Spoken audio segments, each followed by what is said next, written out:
In 2019, the Financial Services Commission, its former CEO and legal director, filed 5 applications at the Supreme Court in an attempt to have the defamation case brought against them by Nick Cruz thrown out. However, apart from successfully having 3 minor references to malice and bad faith removed from his claim, the applications failed. The defendants challenged the decision at the Court of Appeal. Following a virtual hearing last November, the judges ruled that further references to malice and bad faith in Mr. Cruz's claim should be removed, but the main thrust of the case on malice remained.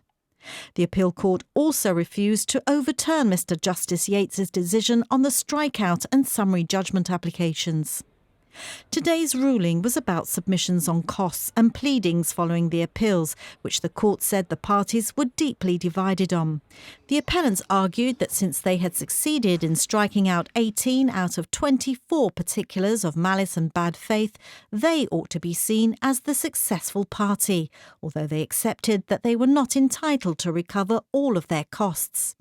However, the judges agreed with Mr. Cruz's contention that he should be viewed as having won the appeal. They said the appellant's aim was to bring the proceedings to an end, and they had failed in that objective, leaving the heart of the case on malice intact.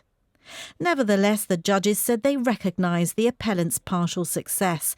They therefore ordered them to pay 80% of costs at the Supreme Court, which amounts to £90,578, less £85,000 already paid to Mr. Cruz, and 60% of the costs of the appeal, which comes to £53,000, as well as their own costs for both proceedings. The appeal court also approved an amendment to Mr. Cruz's claim, dismissing the appellant's argument that it had no jurisdiction to do so. GBC reached out to the GFSC for comment. The Commission said it's now focusing on preparing its defence and remains confident of successfully defending this claim at trial, with the Court of Appeal having struck out 75% of the particulars of bad faith and malice.